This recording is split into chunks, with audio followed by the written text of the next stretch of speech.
अस्सलाम वालेकुम जी। आज हम आए हैं अपने भांजे के पास लाहौर विक्टोरिया में, और इसके पास हम आए हैं पिज़्ज़ा खाने के लिए।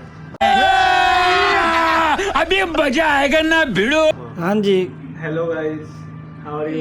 ये हमारा भांजा है और ये इधर पिज़्ज़ा बहुत कमाल का बनाता है यार। जब भी आप आए ना, आपने नाम समझ रहे हो? समझ रहे हो आप? समझ रहे हो ना? लेना है। जल्दी जल्दी यार, बहुत मजे का पिज़्ज़ा। हाँ, जल्दी से हंजला, कौन सा पिज़्ज़ा आज खुआ रहे हो आप? आज आपको लजाने खिलाया। झूठ बोल रहा है। लजानिया खिला रहे हो यार, क्या बात है।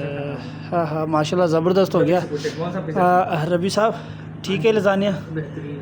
हाँ जी, अबे जल्दी बोल, कल सुबह पनवेल निकलना है। इनायत साहब ओके ओके जी। ये आज हम अपने भांजे के पास आए हैं और लजानिया इसके पास हम खाएंगे और इसका आज हम टेस्ट चेक करेंगे, ठीक है इंशाल्लाह। फिर आपको बताएंगे किस तरह का test. A few minutes later.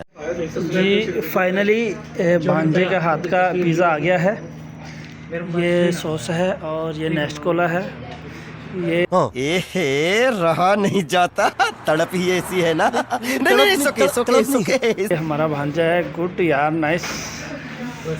और यही नहीं, अभी और सुनिए।